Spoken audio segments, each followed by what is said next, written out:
dive into it. Welcome, everybody, for another episode of Dried Blood.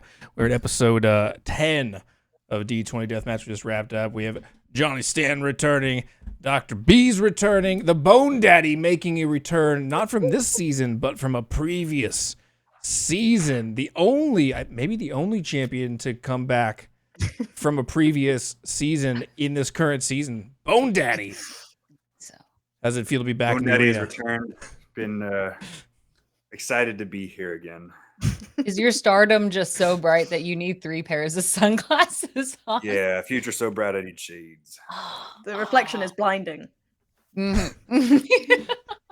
I gotta say, the two of you had such great back and forth. The one-liners that hit were fantastic on end, back and forth, back and forth. I feel like there was more damage done psychologically, even though we weren't taking points away from that. Well, what I gotta know, typically we ask each other about your own character, but I want to throw it up. What did you admire the most about your opponent? Like when you see them and the character they've created and what they brought to this arena, because this was a good match. This was close, neck and neck, both when we look at the fatigues, when we look at the fighting spirit.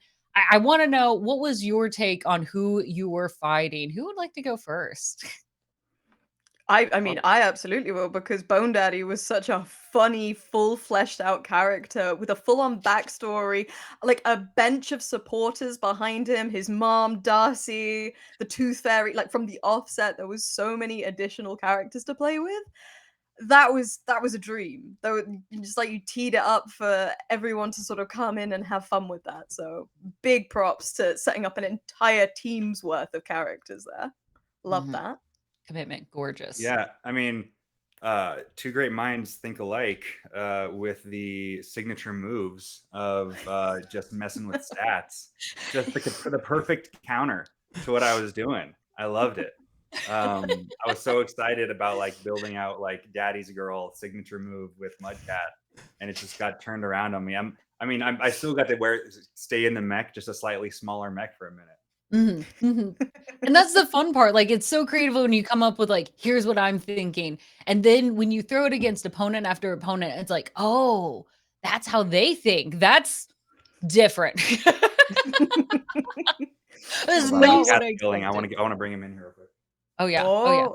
Yeah, Do it. I was excited to see. I was excited to see Darcy's mech come to fruition, because that's if you were watching in the previous season, that was a move that the Bone Daddy pulled in at the end.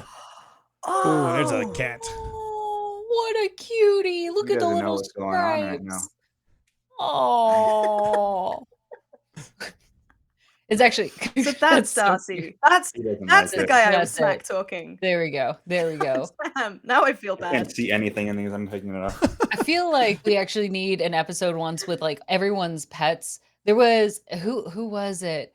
It was Lubofin. In the background during her death match, her 2 cats were fighting on the couch behind her. So it was like a death match in a death match. It was really nice.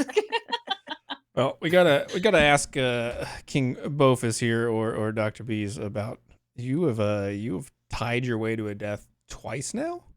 Yeah, I wasn't expecting it the second time round, and now that it's happened, I've realized how easy it is to do. But that was, I guess I was like, we've done it so often now, it won't happen again. Which now that I say that out loud is insane. That is absolutely. I've learned my lesson. This has happened 10 times. We have rolled the same number 10 times. But no, it won't happen. It won't. I think it's deceiving. So number one, usually we've had in the early part of the season, we had a lot of like fatigue deaths or tie deaths, because people were getting used to this system. But as people have kind of come back and kind of figured it out, we've had less, because people have like, oh, we got to manage this.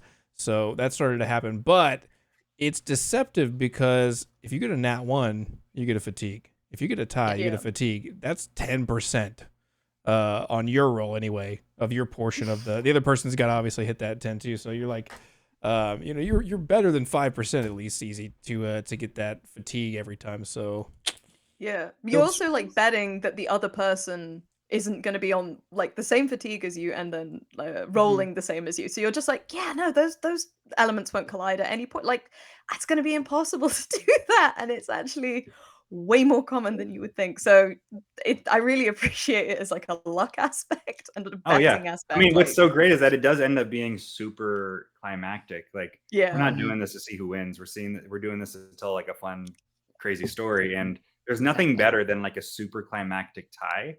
I think like, and like when you're watching a real like football game or something and it ends with a tie in the regular season, you're like, oh, that stunk. But like so many movies will end up with like, you know, it actually tying in the end. And I think it's because it's good storytelling. And that's all we're trying to do here. Yeah. And that's the best part of it, is that the way a character dies or accepts a death is part of their story. And so the fact that we get to have that for both characters feels very satisfying. Like we got really nice closure from both of you on that end. Now, obviously, like very early on, you all started picking up like, oh, the fatigues are coming in a little bit faster. But near to the end, there was strategy. Like there was a choice, like I'm going to go for that box again, or I'm not going to heal myself, right? Like you chose that. What's the mentality? What's the thought process to say, yes, this is worth the risk for me, or I'm ready to go all in? Because some people could play like the full defense and be like, I only want to win. But the two of you came in with a different approach, and I love it, and I'd love to hear from you all. Johnny, I'm going to throw this one to you first. Yeah, I mean, before we started recording again, I just was telling you guys about how my plan was to get a fatigue off right after the heroic surge. I wasn't sure which one I was going to do first, and you know, it's the other thing is you started off with a good amount of fighting spirit. What was Dr. Bees? What was your bloodlust metal instinct? Because mine started off as 1, 2, 3, and then became 3, 2, 1. So I was 1, 1, 4. Oh, okay. That's a lot of action. Yeah, it was from the fight that we'd had before. I really enjoyed that spread. It was just like I get to do a lot of stuff, and the modifiers I don't really mind too much about, because with it just being like a +1 or a +2 on dice rolls, it doesn't make so much difference sometimes, and it's so much more fun just to be able to do more, I think, in a turn. Personally, yeah, so like you end up having so much fighting spirit that you're, like you said, you really have to worry more about fatigue than anything else. Yeah. And but if you're able to manage the fatigue and you can't really manage the fighting spirit as much, you got to figure out how to or if your opponent's managing their fatigue, you got to focus on the fighting spirit. And it's hard to get so much damage. So when you're trying to figure out how to like get any kind of advantage on there, especially with how low we were rolling, like we were just trying to figure out, okay, how can we do just like a ton of burst damage. I think my general approach with stuff like this is just to have a good time. So I try, generally, I'll not really look at fighting spirit or fatigue, and I'll just go with, if there is a big box of chaos that costs me health and a fatigue to do the thing again, you fucking bet your ass I'm going back in there, because it would be very funny if I died trying to get something out of the box, because it just adds another element of ridiculousness and chaos. I mean, nobody likes to watch a show that nobody wants to press the button. Yes. Yeah. Pressing the button is what makes entertaining actual plays or shows or whatever. Yes. Exactly. Yes. And that's why the two of you and your characters were invited to the arena, because there's that willingness of risk, of wanting to go further, of seeing like, what's the next chapter of my life, instead of like, I'm going to stay here, I'm going to stay safe sort of idea. There was so much good storytelling here and evolving to get to know your characters. And that's what this arena has always been about. It's not necessarily the fighting itself, right? Like, because we could pull all of the story away and just do straight dice rolls. That's not fun. Yeah, it's not. It isn't.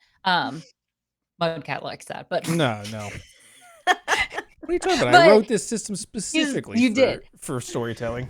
But it's a conduit that helps us to get to know your characters and to be able to say and think and do whatever you want your character to do. It really is just your imagination. Like the fact that you have a flame and a whip. Like most of the time it's like either you're a melee fighter or you're a magic fighter, right? Or even for the druid, like how many, like you stay within the realms of animals that you know. You're like, I've got 3 tongues and apparently a head tinier than anything we've ever seen on a normal. Did your character start off as a druid? No. He started off as an idiot. and then just graduated to a bigger idiot. Yeah, I That's think just we the do gotta process. touch on the fact that underneath that frog mask is just a small actual frog head on a man's body. Yeah. Good. His really original good. name was going to be Frankenfrog, but I thought that might give it away too Yes. much. So And how'd you Man get King Frog was Bufus? born. That's so good.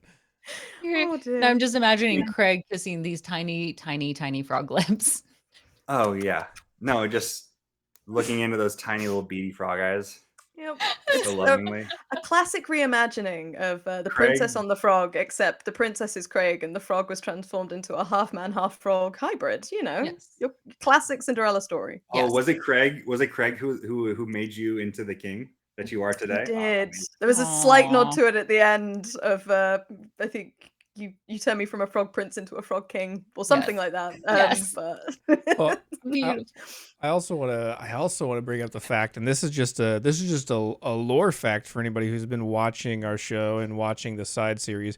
Dr. Bees was in our Vythorn's Return series, which is how yeah. the Arbiter became the Lord of Fate, and in doing so, he had to gain an item called Morir's Cataclysm, a tome, That's where that was which from. is what That's Dr. what- Bees got tonight out of the box. Oh. Which, Oh. small fun note, she also played a frog that couldn't read. Except, Also no, but this. you could read giant. That was the only language Different you could frog. read. Different frog. Different frog. They weren't related. Not really. You Actual just have a frog. thing with frogs. You just really love frogs. If given any opportunity to play like a grung or a frog, yeah, 100%. I just think they're the funniest things to play. And my entire style of play is ridiculous and funny. So that's my calling card. I want to ask one thing, just because, like, Mhm. I'll be honest, like, there's not a whole lot of like thought that goes into the backstory of somebody named Bone Daddy. I think it's pretty surface level. But getting to play with you guys, like just getting to grow out and improvise a backstory is super fun. I want to know from like what were King Bufo's like improv like backstory thing and what was actually prepared, because I didn't know that that like Bone Daddy's like parents were divorced when he was 4, and he learned his dom ways from his dad, or who like that he was the Tooth Fairy was his ex. Like that's all fun stuff that came in the game. King Bofus came to this with like nothing. Yeah. He's leader of a frog nation somewhere, and pretty much all that I think I drew on was the last fight that we had with Richard Notley. That I just really enjoyed. Like I was crying so much, like with just tears of laughter during that fight, and I just so much of it stuck in my brain that I was like, okay, well we'll call on that, bring that in. But aside from that, everything was just pulled up as it was. Everything with Craig, everything with being into Bone Daddy, like everything was. There was sexual tension there for sure. Oh god, yeah. That's what Is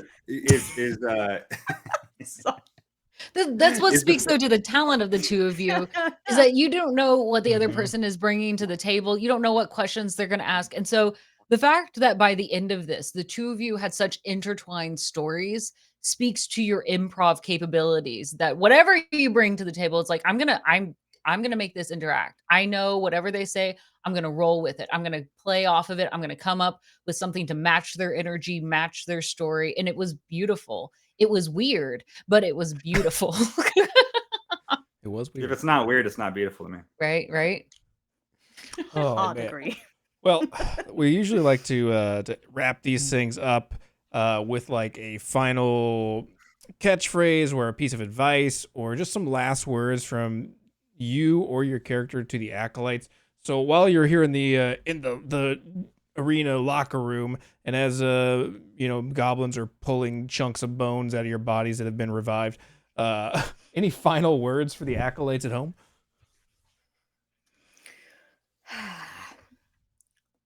If you can, always be at least 50% man, 50% frog, and 100% bad at potentially maths. There's a 50% extra in there somewhere that I've definitely forgotten, but that's fine.